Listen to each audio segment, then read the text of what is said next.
नमस्कार, राधे राधे। त्रिनेत्र भाग में आपका बहुत बहुत स्वागत है। आज हम बात करने वाले हैं पितृपक्ष की। पितृपक्ष अश्विन मास के प्रथम पक्ष को कहा जाता है, यानी कृष्ण पक्ष को कहा जाता है। इस कृष्ण पक्ष को पूर्णिमा तिथि से लेकर के अमावस्या तक माना जाता है। पूर्णमासी भी पितृपक्ष में ही गिनी जाती है। यानी इस वर्ष पितृपक्ष जो प्रारंभ होगा वो 29 सितंबर सन 2023 से लेकर के 14 अक्टूबर सन 2023 तक पितृपक्ष कहा जाएगा। इसी दौरान सभी पितरों की पूजा की जाती है। पितृपक्ष में भगवान श्री के पूजन करने के बाद अपने देवी और देवता जो पितृदेवता हैं, जो हमारे अपने पूर्वज हैं, वो देवता जो हैं उन्हीं के लिए विशेष ये पक्ष होता है। ये पितृपक्ष में एक विशेष योग बनता है जब हमारे पितृ जहाँ वो रह रहे हैं वहाँ से उनको इस धराधाम पर आने का एक मार्ग मिलता है और इस पक्ष में आकर के वो यहाँ पर अपने जो वंशज हैं उनके द्वारा श्राद्ध, पिंडदान, तर्पण, जलांजलि को पाकर के अपने आप को तृप्त महसूस करते हैं, अपने आप को शांत महसूस करते हैं और एक नई ऊर्जा उनको प्राप्त होती है, जिससे वो आगे का मार्ग यानी उनके कल्याण का मार्ग वहीं से प्रशस्त होता है और वो उस ऊर्जा को पाकर के अपने कल्याण करने का मार्ग वहाँ से निकाल लेते हैं और वहाँ पर उनका कल्याण होने लगता है।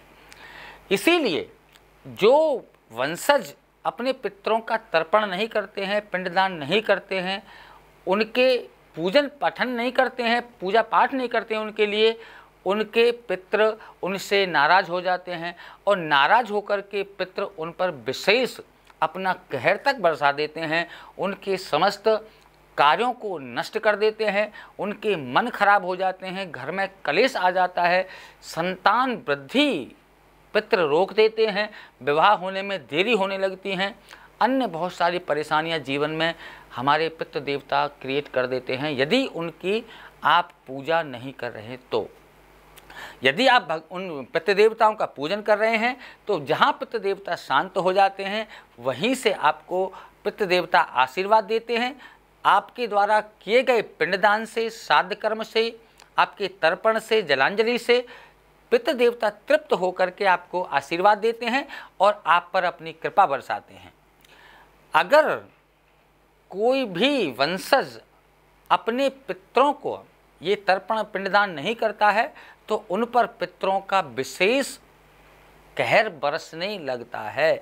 ये पितृदोष कब आता है? देखिए, जो अपने पूर्वजों का अपमान करते हैं, जो अपने पूर्वजों के साथ साथ जो उनके आदरणीय हैं, ब्राह्मण हैं, सज्जन पुरुष हैं, उनका अपमान करते हैं या उनकी किसी वजह से हत्या कर देते हैं तो ऐसे व्यक्ति के जीवन में पितृदोष आ जाता है। वहीं जब कोई व्यक्ति अपने पूर्वजों का पिंडदान नहीं करता, आपके अपने पूर्वजों का कल्याण नहीं चाहता, तो ऐसे व्यक्ति के बच्चों की कुंडली में भी पितृदोष दिखाई देने लगता है।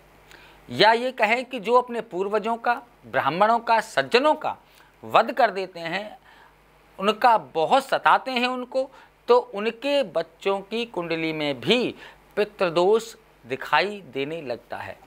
वैसे सबकी कुंडली में पितृदोष नहीं दिखता, लेकिन जिनके पूर्वजों ने कोई पाप किया हो या किसी ब्राह्मण की हत्या की हो, गौ हत्या की हो या किसी अपने पिता का ही वध किया हो, ऐसे व्यक्तियों की कुंडली में ही पितृदोष दिखाई पड़ता है।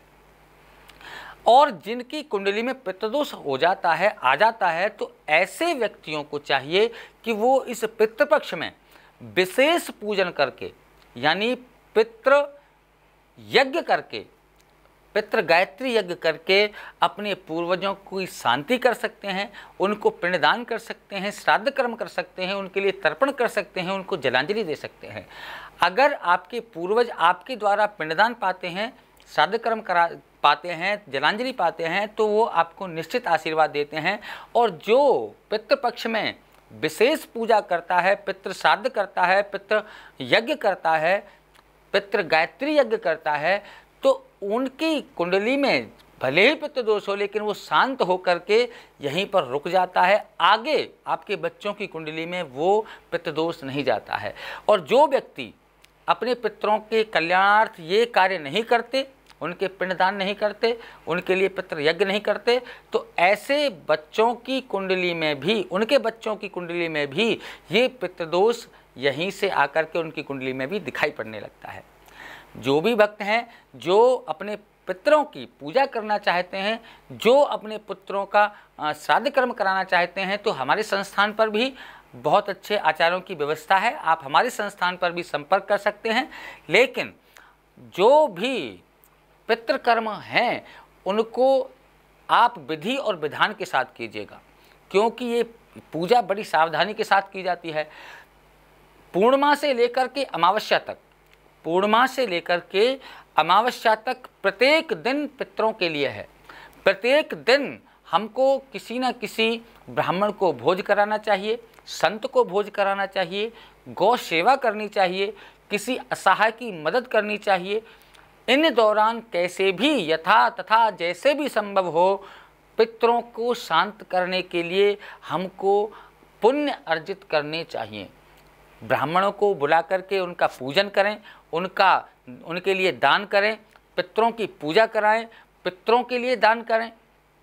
उनका पूजन करने से पूर्व विशेष चीज़ों का ध्यान भी रखना है। आपको झूठ नहीं बोलना है, आपको किसी का दिल नहीं दुखाना है। अपने पितरों के लिए श्रद्धा और भाव, अपने हृदय में प्रेम उत्पन्न करना है। तब जाकर के आप श्राद्ध कर्म के योग्य बनेंगे। और तब से आप श्राद्ध कर्म जब आप विधि विधान से करेंगे, ब्राह्मण को बुला करके कराएंगे, तो उसका फल अधिक आपको प्राप्त होगा। यदि सामर्थ्यशाली नहीं हैं, यदि आप सामर्थ्यशाली नहीं हैं, तो आपको चाहिए कि आप अपने आप भी अपने पितरों का पूजन करके, यथा जैसी भी आप जानते हो पूजन करना, आप जिस भाव से पूजन करेंगे, लेकिन भाव अच्छा होना चाहिए। आप अपने आप से पितरों का पूजन करके, अपने पितरों को पूजन करने के बाद में उनके लिए आप एक थाली निकालिए, भोग लगाइए उनको, और उस भोग को ले जा कर के आप गाय को या ब्राह्मण को खिला सकते हैं। उनके निमित्त आप अपने पितरों के निमित्त 1, 5, 7, 11 ब्राह्मण का आप भोज अपने घर पर रख सकते हैं।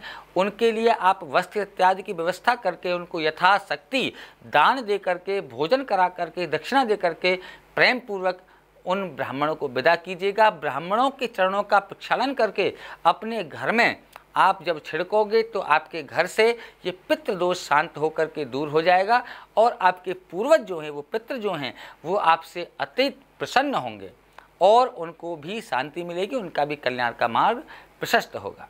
जय श्री कृष्णा, जय श्री राधे। आशा करते हैं कि आपको ये कार्यक्रम अच्छा लगा होगा, ये आपको जानकारी अच्छी लगी होगी। और आपको अपनी कुंडली के विषय में यदि जानना है, आपको कुंडली का विश्लेषण कराना है, या कोई और अन्य जानकारी आप यदि जानना चाहते हैं, तो आप हमारे नंबर पर संपर्क कर सकते हैं, हमसे बात कर सकते हैं।